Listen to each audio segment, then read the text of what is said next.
Bonjour à tous, alors dans le chapitre précédent, on a vu l'organisme à l'effort physique et on a vu que pour réaliser un effort physique, l'organisme avait besoin de nutriments, il avait besoin de glucose et de dioxygène présents dans l'air. Mais on n'a pas encore expliqué en classe comment le dioxygène présent dans l'air arrive à se retrouver dans le sang pour être apporté ensuite aux organes. Donc l'objectif de ce chapitre, c'est de comprendre et de mettre en relation les besoins de nos organes en nutriments et leur approvisionnement. Donc tout d'abord, on commence ici par étudier le fonctionnement de l'appareil respiratoire en fonction de l'effort physique. Donc vous aviez ici un schéma à légender à partir de vidéos sur YouTube. Donc c'était des vidéos qui illustraient vraiment l'appareil respiratoire, donc il fallait bien les regarder pour pouvoir légender en autonomie le schéma. Je n'avais pas fourni les mots volontairement. Donc le problème que vous allez essayer de résoudre, c'est comment l'être humain s'approvisionne-t-il en dioxygène présent dans l'air pour satisfaire ses besoins. Donc pour commencer, et pour répondre à ce problème, il faut déjà comprendre la structure de l'appareil respiratoire. Donc, dans le titre, il ne fallait pas oublier d'indiquer la nature du document, qui est ici un schéma. L'air entre par la bouche et le nez. Il circule ensuite dans la trachée, qu'on peut sentir si on touche notre gorge. Là, ça fait des petites bosses, des petites vaguelettes, c'est la trachée. Donc on a une trachée qui se sépare ensuite en deux, qui sont les deux bronches. Donc là, j'ai rajouté le mot bronche, là. Et ensuite, les bronches, ce sont comme des branches d'arbres qui vont se diviser en petits rameaux de plus en plus fins, que vous voyez ici, là, en bronchioles. Donc on a une trachée qui se divise en deux bronches, qui elles-mêmes se divisent en bronchioles. On peut aussi dire bronchiole, il n'y a pas de règle sur cette prononciation. On a évidemment deux poumons, un poumon droit, un poumon gauche. Attention, le schéma que vous regardez, il est face à vous, donc la droite et la gauche est inversée. Si vous vous mettez dans le même sens que le schéma, vous vous rendrez bien compte que le poumon droit sur le schéma correspond au poumon gauche quand vous êtes face à lui. Donc les bronchioles se divisent ensuite en petits éléments de plus en plus fins, qui sont les alvéoles pulmonaires. Donc les alvéoles pulmonaires, comme vous voyez, ça fait une sorte de petite grappe de raisin toute petite. Donc le schéma, il n'est pas à l'échelle. Vous voyez bien que là, c'est tout petit et là, c'est beaucoup plus gros. Donc on a fait un zoom. Les alvéoles pulmonaires, ce sont des éléments qui vont contenir justement l'air et qui vont être tellement en quantité tellement importante qu'ils vont pouvoir vraiment contenir une grande quantité d'air issu du milieu extérieur. Donc nos alvéoles, là vous voyez, elles ont une paroi qui est vascularisée, c'est-à-dire qui contient des vaisseaux sanguins. Vous voyez qu'il y a des vaisseaux sanguins qui entourent les alvéoles. Les alvéoles, c'est comme un petit peu des petites balles de tennis de table. Quand vous les coupez en deux, comme ici, comme ça, vous voyez que c'est creux à l'intérieur, c'est pour contenir l'air. Donc voilà le schéma qu'il fallait légender. Et vous pouvez aussi ajouter le mot diaphragme, ici, qui est le muscle permettant les inspirations et les expirations également. Donc voilà dans un premier temps.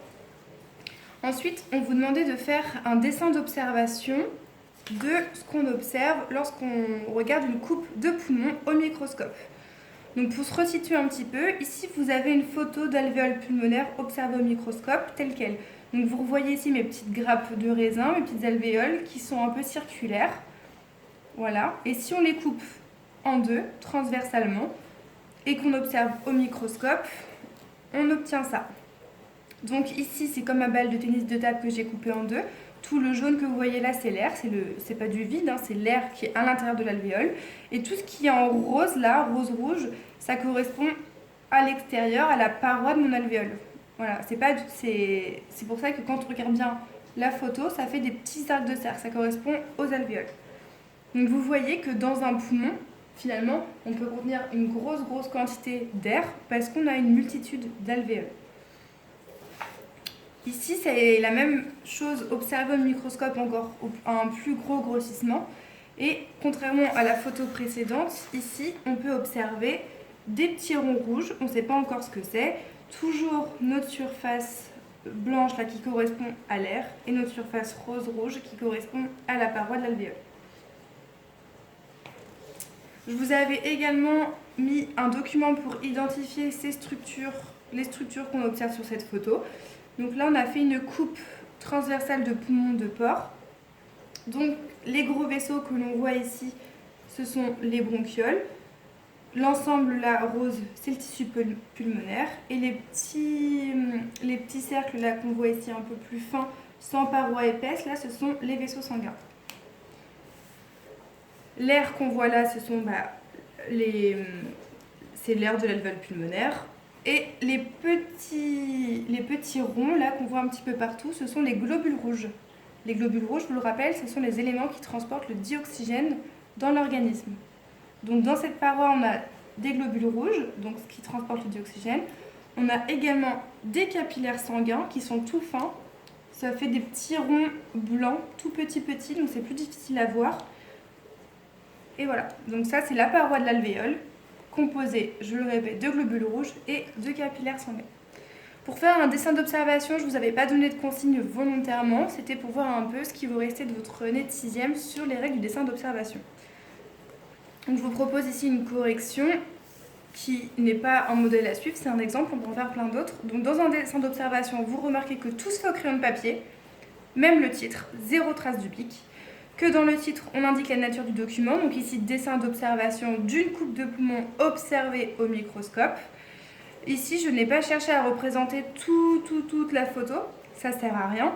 Il n'y a pas d'intérêt de représenter l'intégralité de la photo vue au microscope parce que ça serait dessiner plusieurs fois la même chose. Dans un dessin d'observation, on veut représenter le plus fidèlement possible à la réalité un élément. Donc faire une seule alvéole, une seule petite zone suffit. Ça permet de faire moins de dessins en termes de quantité de ce que l'on représente, mais d'en faire mieux et d'être plus appliqué.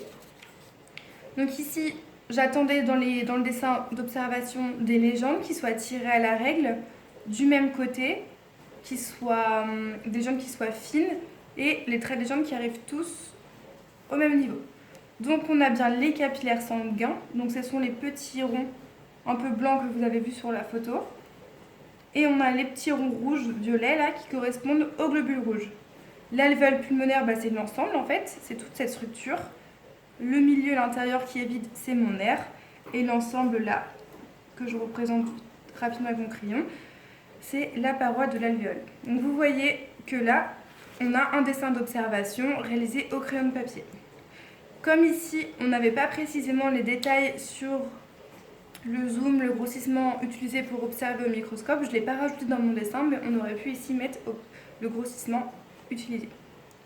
Donc grâce à cette activité, l'objectif était vraiment de comprendre la structure de l'appareil respiratoire pour ensuite comprendre un petit peu l'approvisionnement en dioxygène pour satisfaire les besoins de l'organisme.